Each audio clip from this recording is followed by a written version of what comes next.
You're just a baby carrier today. Look pretty. Stay quiet. Those were the words Ethan whispered into my ear while smiling at the crowd, his hand resting lightly on my back as if we were the picture-perfect couple.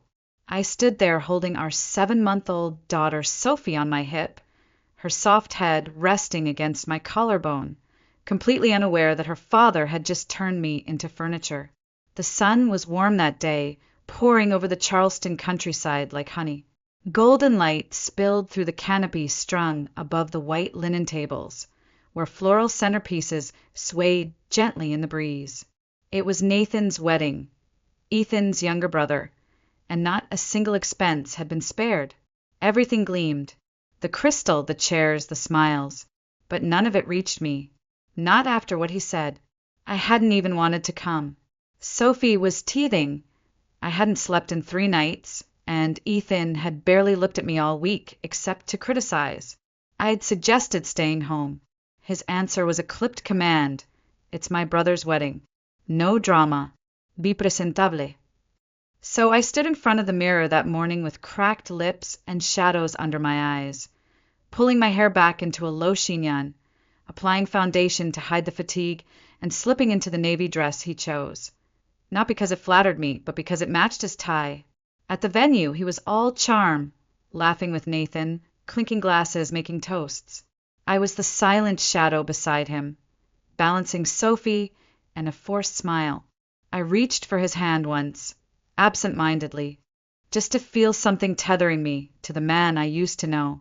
His fingers twitched beneath mine, and he recoiled like I'd burned him. Then he leaned in, voice smooth but lethal. You're just a baby carrier today. And just like that, I disappeared. I felt it, like someone had taken a match to everything human inside me and watched it burn to ash. I looked around at the wives in their pressed dresses and polished hair, smiling at nothing, sipping champagne. Were they happy? Or were they, like me, just well-trained? I didn't cry. Not then. I just adjusted Sophie against my hip and sat through the ceremony with my jaw tight and my mind reeling. Every word spoken up at that altar about love and commitment and seeing each other fully, I let it slide over me like water over stone. I had seen Ethan. I had loved him. And now I couldn't even reach for his hand without being treated like a prop. The reception was a blur of speeches and silverware. His mother spoke first, nostalgic and teary. His father followed with dry jokes that drew polite laughter. Then Ethan stood, confident and articulate, speaking about loyalty and legacy, his voice strong and sure. People clapped. I smiled hollow. Then the microphone was passed down the table, unexpected, casual. Would you like to say a few words? Nathan grinned, gesturing to me. I froze. For a moment, I thought I misheard. But the mic was in front of me now, cold, heavy. I glanced at Ethan. His smile had vanished. He leaned in, voice tight. You don't have to. It wasn't a suggestion. It was a warning. But I stood. The mic felt foreign in my hand, slick, a little too cold, as though it knew this moment wasn't meant to belong to me. My heart pounded, loud and arrhythmic, drowning out the clinking of glasses and shuffling of chairs. The music had faded, the laughter had stopped. Only Sophie made a soft, gurgling noise in the distance, oblivious to the storm I was about to unleash. My voice came out smaller than I'd intended. I cleared my throat, steadying myself. Thank you for having me speak, I began, forcing a polite smile.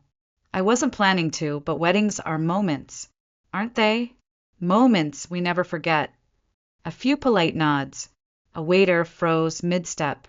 I remember my own wedding, I continued, my eyes brushing past Ethan, whose jaw had tightened into a near snarl. I was 26, nervous, hopeful. I thought I was marrying someone who saw me. Someone at the far table shifted, scraping a shoe softly across the wooden floor. I imagined the rest of our life together. Sundays with pancakes, whispered baby names, shared grocery lists, jokes only we would get. I imagined love would stay as long as we fed it. I let out a soft laugh. But sometimes life surprises you. Sometimes you wake up and realize you've become background noise in your own story. Now there was real silence, the kind you can feel in your bones. Sophie let out a small coo, and someone, maybe Ethan's cousin, stood to pick her up, as if trying to distract from the rising discomfort. "You stop being a partner," I said, my voice steady now, and start becoming useful. "You make the meals, wipe the counters, soothe the babies, host the in-laws, smile on cue. You're not seen. You're expected."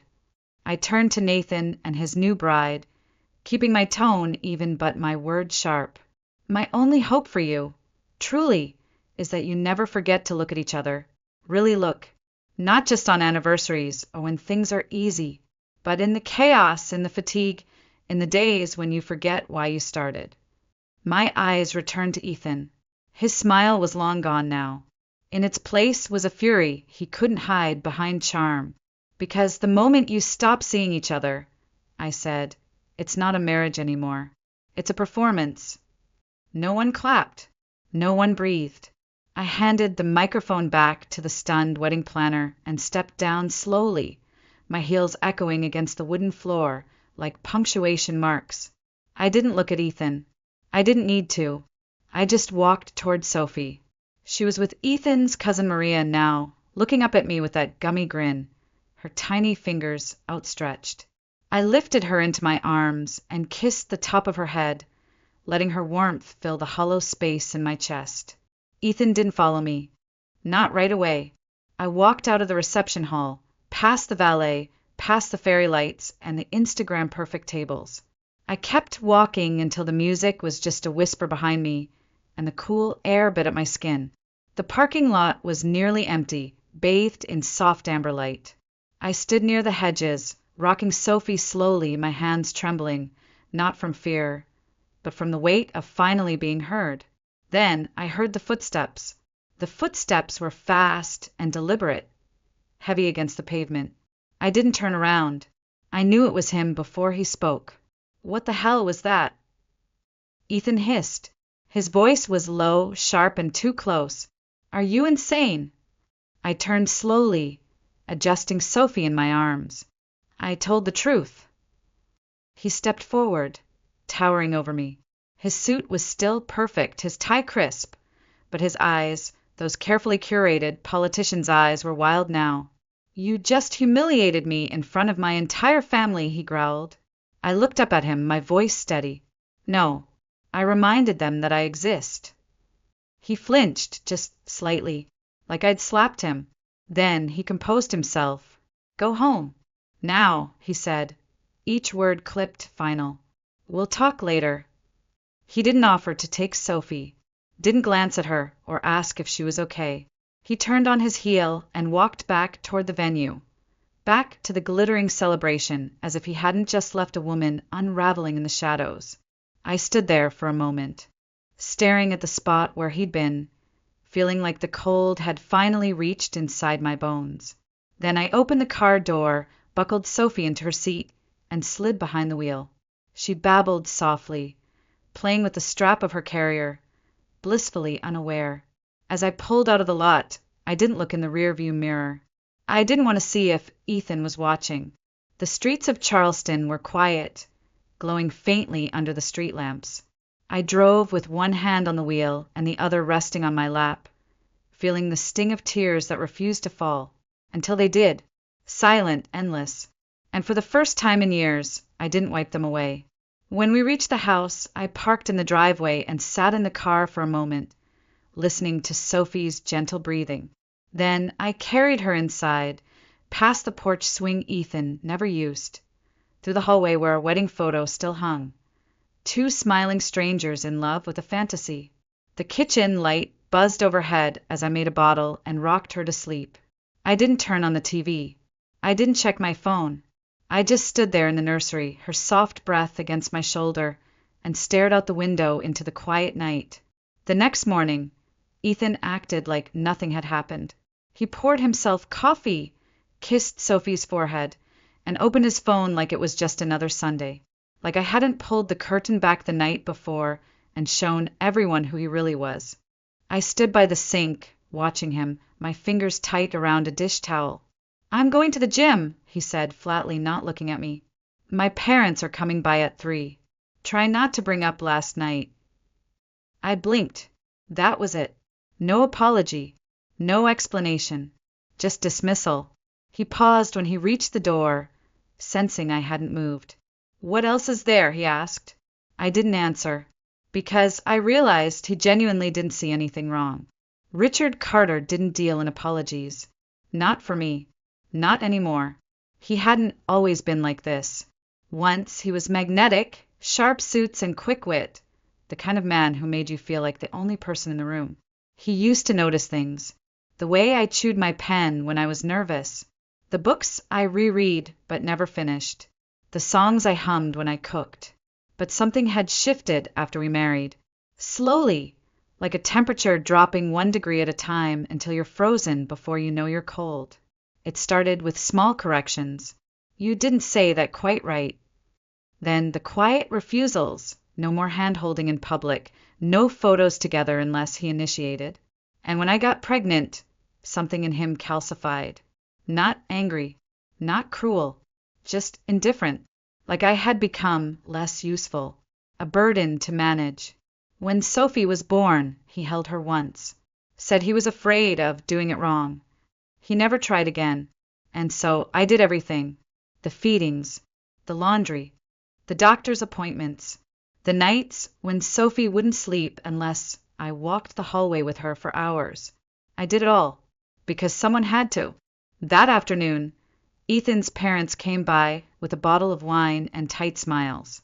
I wore the same polite mask I'd worn for months, smiling just enough, nodding at the right moments, pretending not to notice the way Ethan's mother studied me, like I was a mess she couldn't quite clean up. "You were so quiet at the wedding," she said over a glass of white wine. Very tasteful. That little speech really got people talking. Across the room, Ethan's jaw flexed. I offered a small nod.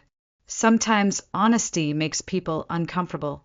She blinked, setting her glass down with a soft clink. Oh, it was honesty. There was no malice in her tone, just that familiar, paper-thin disapproval she had mastered over the years. I wondered if she had ever spoken out against her own husband. Probably not.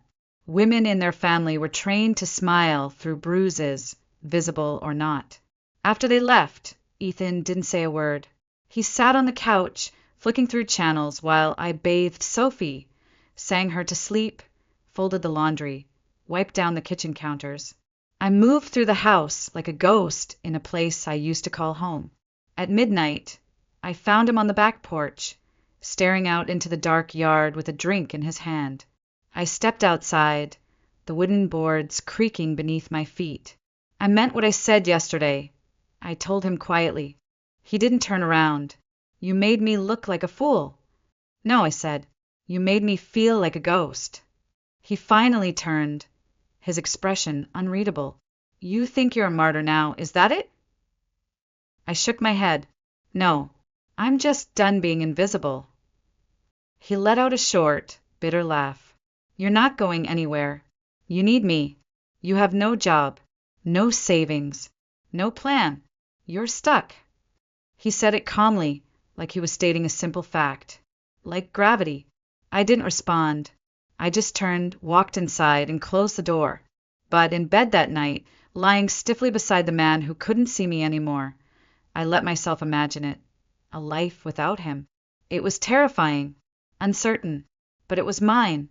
The next morning, while Sophie napped and the house was silent, I opened my old laptop. It took a full minute to boot. My hands hovered over the keys like they weren't mine.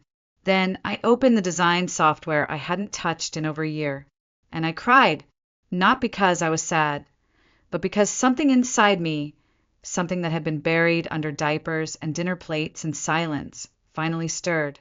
It was the smallest thing, but it was mine. That night, I created a new email, updated my portfolio.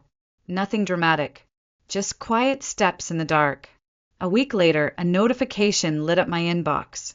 An old client from before Sophie was born, a bakery in Vermont. They'd accidentally left me on an auto pay plan, and $184 had just landed in my bank account. It felt like a miracle. I emailed them, offering to refund the charge. Instead, they asked if I could refresh their logo. I said yes. The project wasn't glamorous. The pay was minimal. But I worked on it at night in between feedings and cleaning bottles, sipping weak coffee and pushing pixels around until something clicked. When I sent the final files, the owner emailed me back within an hour. "This is beautiful.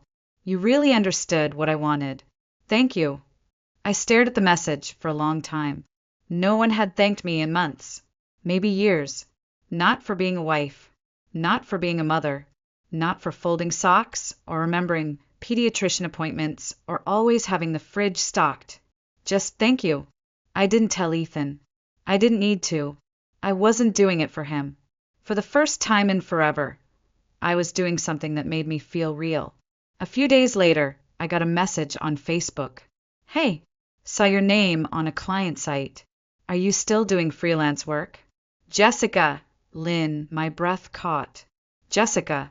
We hadn't spoken in 6 years, not since college. We'd both studied design. She was the type of girl who always had ink on her hands and wild ideas in her sketchbook. We used to talk about opening our own agency one day, working late in a glass-walled office in New York, drinking bad coffee, and making beautiful things. I stared at the message for a moment, then typed back before I could second-guess myself. "Yes, late nights mostly. Baby at home. Want to catch up?" She replied within minutes. "Absolutely. I'm in Charleston for the week. Coffee? Your call." My stomach flipped. Ethan wouldn't like this. He never liked me reconnecting with people who knew me before. Especially women. Especially ambitious ones. Still, I said yes. We met at a coffee shop near the public library, neutral territory. I wore makeup for the first time in months. Not for beauty. For armor. To remind myself that I still had a face beneath the fatigue. Jessica looked almost exactly the same. Wavy hair pulled into a loose bun, eyes full of light, laughter that filled the room. "You look good," she said, hugging me tightly. "Tired, but good." I smiled. That's motherhood. We talked about old classmates, favorite professors, failed startups. I gave her the sanitized version of my life, the one I'd repeated so many times it almost sounded real. Married, baby, freelancing a bit here and there. She listened carefully, nodding, sipping her chai latte. Then, after a beat, she leaned in, voice softer. "You okay?" I hesitated. "I don't mean to pry," she said quickly. "You just seem like someone who's holding her breath." I stared at her. The question cracked something open in me. "I'm just trying to get back to myself," I said, barely above a whisper. Her eyes softened. She reached for her phone, tapped something, then looked up.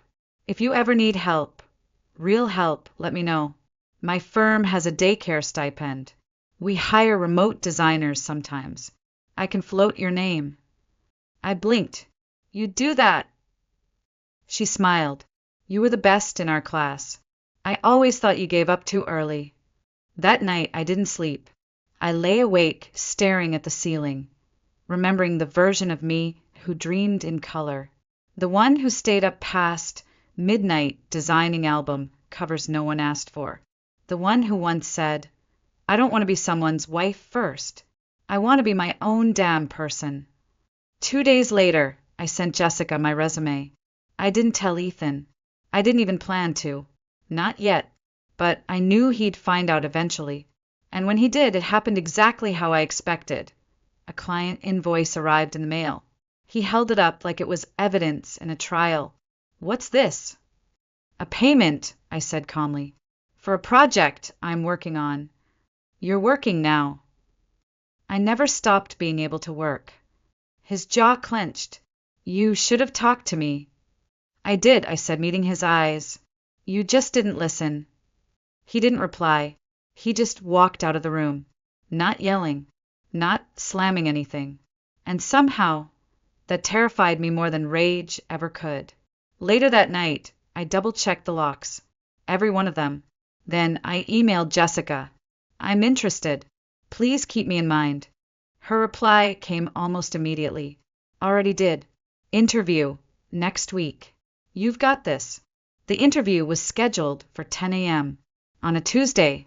I put Sophie down for her nap 30 minutes early, praying she'd stay asleep just long enough. Then I pulled on the white blouse I hadn't touched since before I got pregnant, creased at the shoulders, slightly loose now, but it made me feel like someone who still had somewhere to be. I set up my laptop in the only corner of the house where Ethan's presence didn't linger, by the bookshelf next to the old window with the peeling paint and the view of the neighbor's dogwood tree. At 9:59, the Zoom call connected.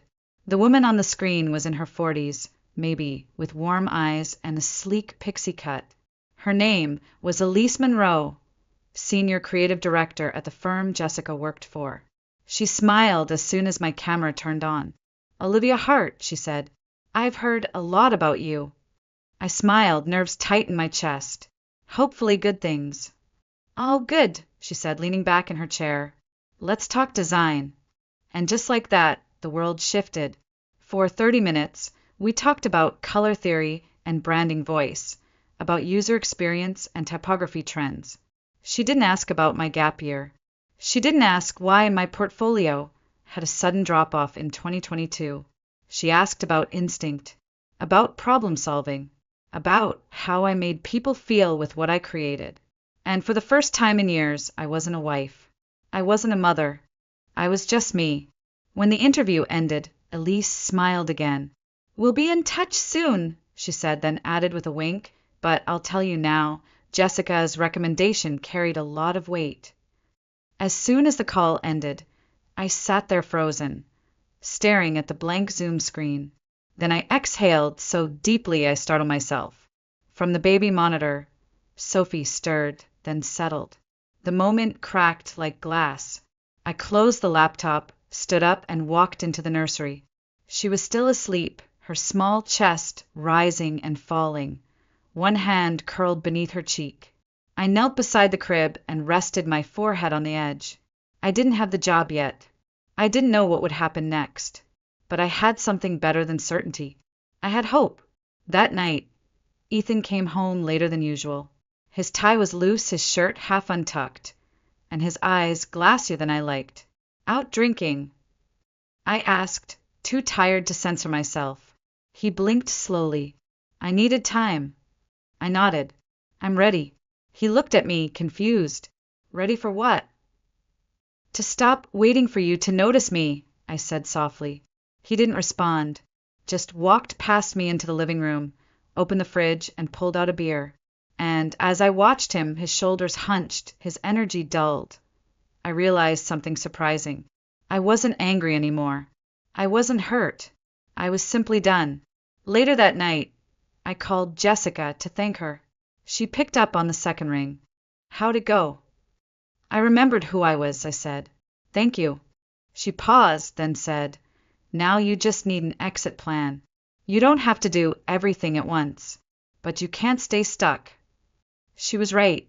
This wasn't just about a job, or money, or pride.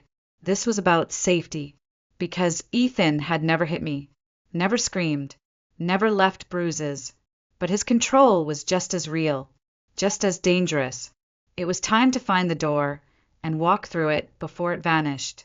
The next morning, I woke up before the sun. Sophie was still asleep, curled like a comma in her crib, and the house was wrapped in that strange silence that only exists before dawn, when even the walls seem to hold their breath.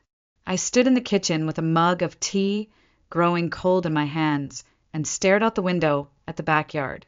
It was a Tuesday, Ethan's office day.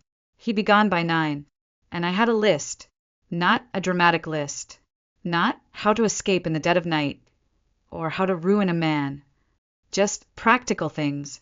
A new bank account under my name, a printed resume, phone numbers for local daycare centers, a short list of women's shelters, just in case. I wrote it in pencil. Something about the softness of graphite felt safer than ink, less final, easier to erase if needed. but I didn't erase a single line. That afternoon, I took Sophie on a walk instead of the park. We ended up at a small daycare on the edge of town, Maple Grove, a place Jessica had once mentioned. It was painted pale yellow with flower boxes under the windows and murals of animals on the outside wall. A woman named Rosa greeted us at the door. She had kind eyes and wore a necklace with tiny alphabet beads that spelled out patience. "Trial visit?" she asked with a smile.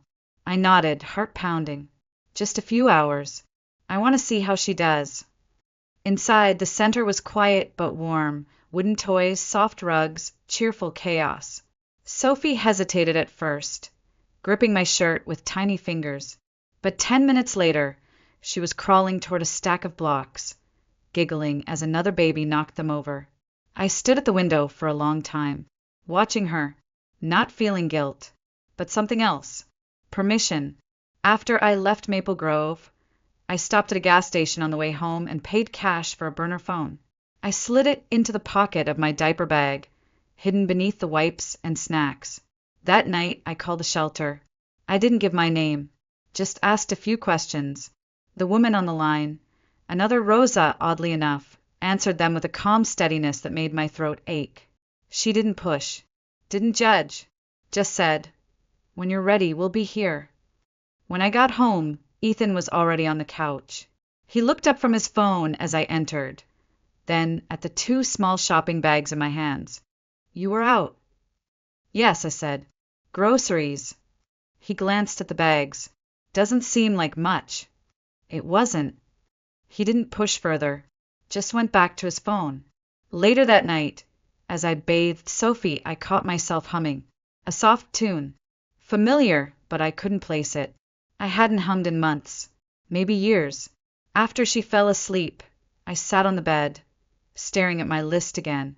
Bank account, check. Daycare, check. Backup phone, check. I hadn't told Jessica, hadn't told anyone, because this wasn't a plan I could share. Not yet, not until I was gone. The next morning, as I was folding laundry, my phone rang. It was my mother. She never called out of the blue. Her voice was cautious. "Hi, sweetie. I got a call from Ethan." The blood drained from my face. "What did he say?" She hesitated. "He said he's worried about you, that maybe you're pulling away, that you've been paranoid, maybe depressed. He said you're working too much, that you're distant from the baby." I felt like the floor had dropped out from under me. "I'm fine," I said tightly. "Don't listen to him." "I just wanted to check," she replied gently. "Maybe talk to someone, just in case." After we hung up, I walked into the living room and stood in front of him. "You called my mother?" He didn't flinch. "I told her I was concerned." "You told her I was unstable." "I told her the truth," he said, his voice flat. "Which, by the way, I am concerned. You've been different." I stared at him, and for the first time, I understood what he was really afraid of. I was no longer under control. The next week passed in a blur of tension, so thick it felt like a second skin. Ethan wasn't cruel. He wasn't angry. He was careful. He started bringing me coffee again in the mornings, black, just how I used to like it. He asked questions he hadn't bothered with in months. "How's Sophie sleeping these days?" "Still freelancing." "You seem tired. Want me to watch her for a bit?" It would have seemed kind to anyone else, but to me, it felt like surveillance dressed as concern. Every word was a feeler, every smile a test. I played along, smiled back, said thank you, let him hold Sophie for 20 minutes while I rested in the bedroom, quietly checking my burner phone for messages from the shelter and confirming my first payment had landed in the new account. He had no idea how far I'd already gone. One evening, I came home from a walk with Sophie and found him seated in his leather chair, hands folded, a glass of whiskey untouched beside him. "You've been busy," he said. I paused, keys still in hand. "Excuse me." He tilted his head. "Work. Baby. Always doing something lately. For someone who used to be exhausted all the time, You've got a lot of energy now. I swallowed. I guess I'm getting better at balance. Balance, he repeated slowly, like he was tasting the word. He didn't smile, just watched as I walked past him, every muscle in my back pulled tight. My hands were shaking when I reached the bedroom, and I locked the door before I even realized what I was doing. The next morning, I took Sophie to daycare again. Trial week, I told Rosa. She smiled, nodded, and showed me to the toddler room where Sophie eagerly crawled toward a table of finger paints. I watched her through the glass for nearly 10 minutes. She didn't even glance back. She was ready. Afterward, I drove across town under a different name and toured 3 apartment complexes. I didn't submit an application. Not yet. But I took photos, asked about deposits, memorized street names. When I got home, Ethan was in the kitchen. He looked up immediately, eyes scanning the bags in my hands. Groceries again, he asked. Yes.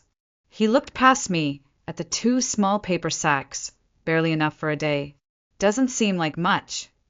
It wasn't just diapers and milk, I said softly. He didn't reply. That night, while bathing Sophie, I caught myself singing. Not a lullaby, an old jazz tune my father used to hum when cooking Sunday breakfast. It was the strangest thing, hearing my own voice like that. Natural, unafraid. After she was asleep, I folded laundry and went through my checklist again. Passwords, changed. Banking, secured.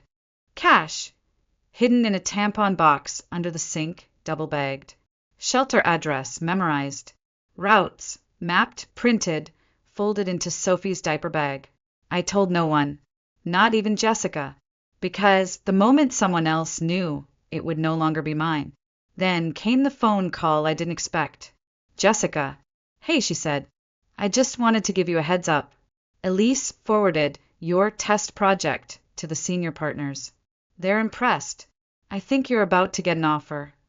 My breath caught. An offer? Part-time remote, with benefits. I blinked hard. Jessica, you earned this, she said. All of it. After we hung up, I sat on the floor in the hallway outside Sophie's room. The house was silent, but my pulse pounded like a war drum. This was happening. It was really happening. I didn't cry. I didn't laugh. I just breathed. Deeply. Freely. For the first time in years. 2 days later, the offer letter came in. Part-time. Remote. Real salary. Healthcare. Respect. I printed it out and slid it into a folder with Sophie's daycare schedule, the apartment applications, and my new passport copies. My escape was no longer an idea. It had shape, weight, paperwork. That night, Ethan came home early. I was in the kitchen, wiping down counters, humming softly. I didn't hear him come in until he cleared his throat behind me. I brought wine, he said, holding up a bottle like a peace offering. I froze for half a second, then nodded. Okay. He poured 2 glasses, sat on the couch, and patted the cushion next to him. We don't do this enough, he said. Just talk. I sat, careful to keep my body angled, slightly away. His arm rested along the back of the couch, not touching me, but hovering like a shadow. You've been different lately, he said. Busier. More private. I've had a lot on my plate, I replied, measured. He nodded. Still, I want you to know if something's wrong, you can say it. We're a team.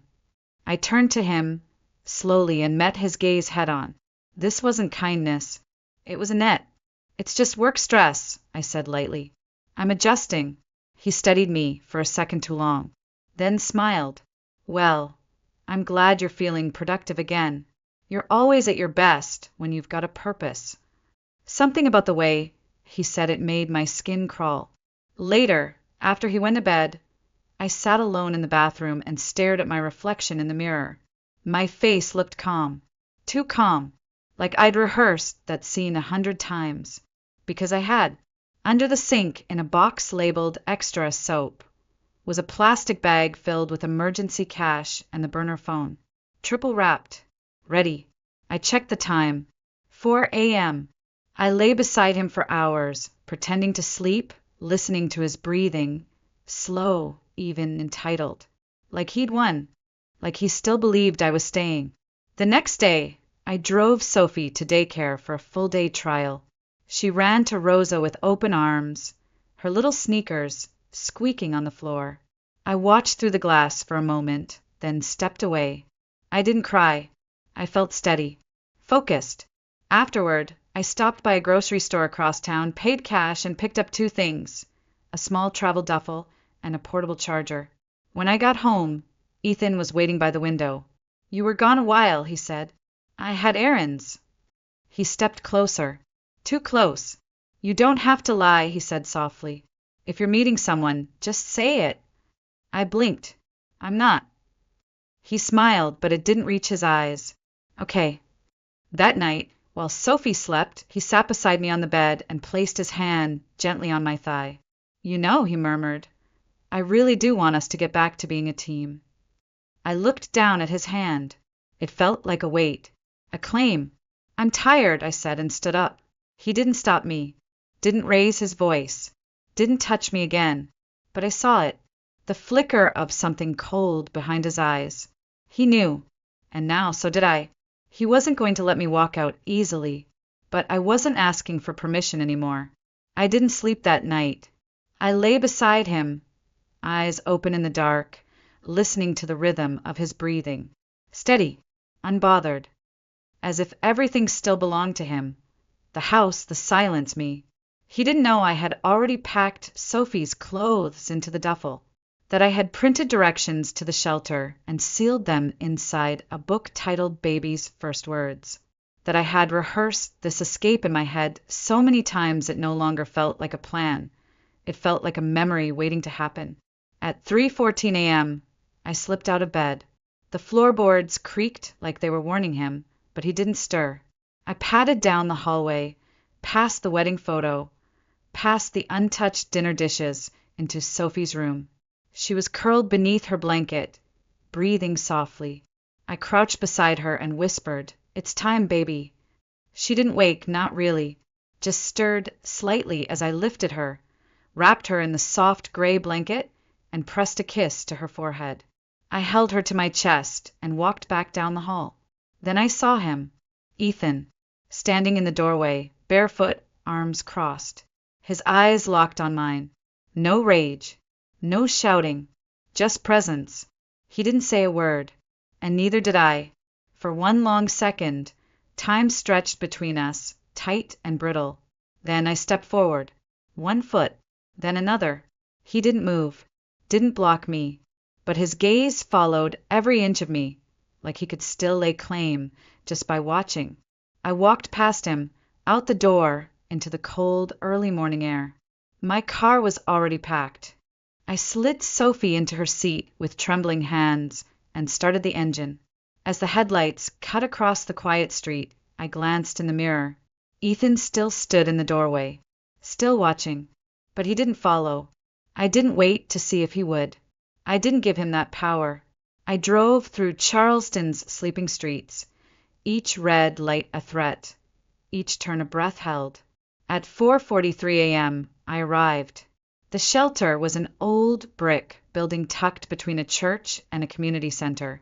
The porch light was still on.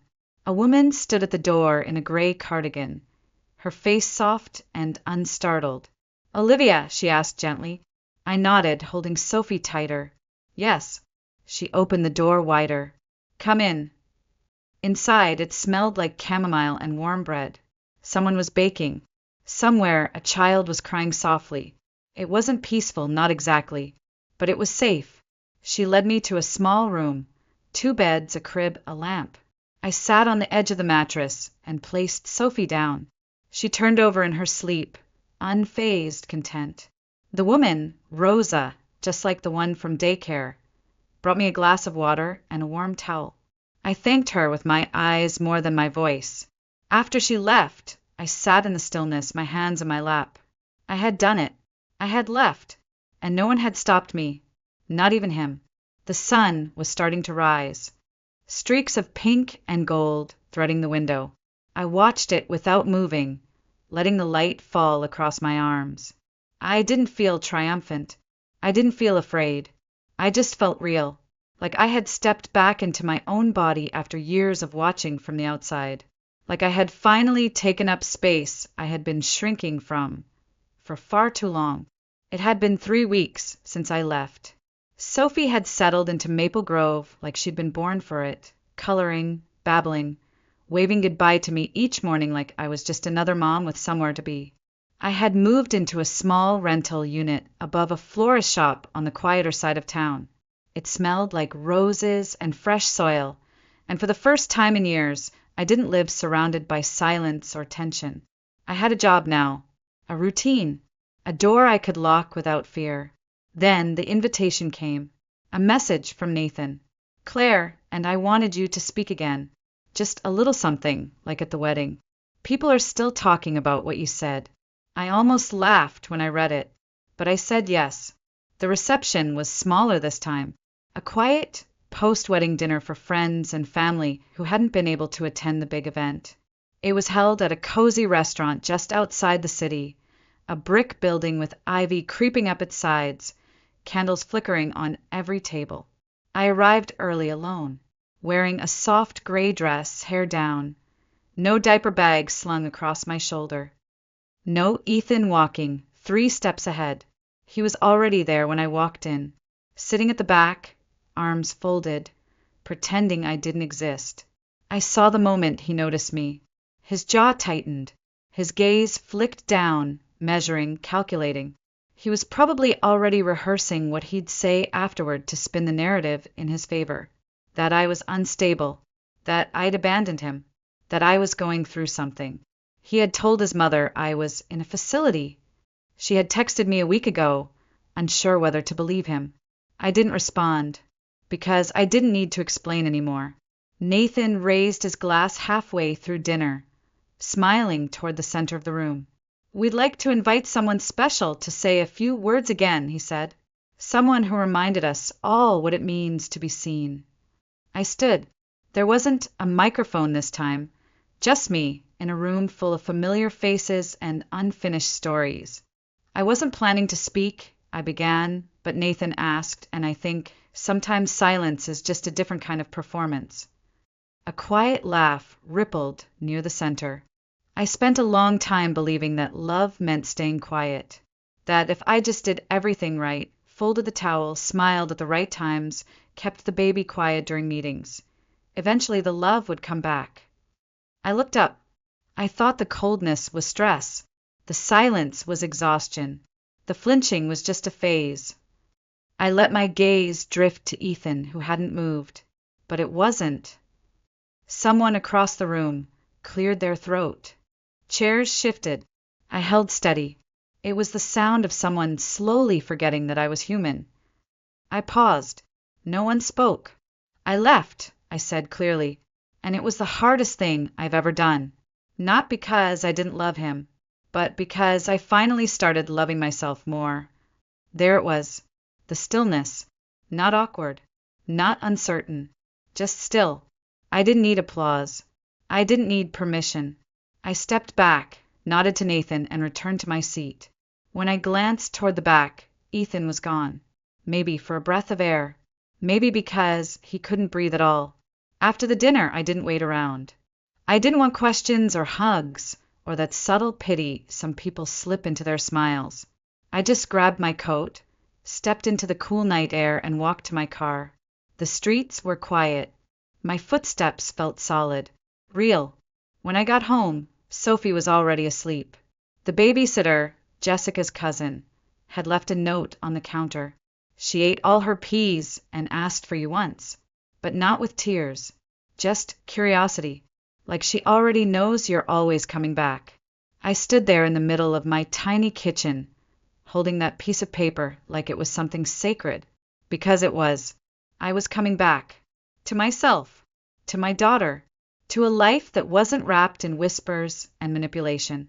Later that night, I sat down at my desk and opened my laptop. There were emails, deadlines, a logo that needed refining. But before I clicked on any of it, I opened a blank document, and I started to write. Note à résumé, not a strategy deck, just words.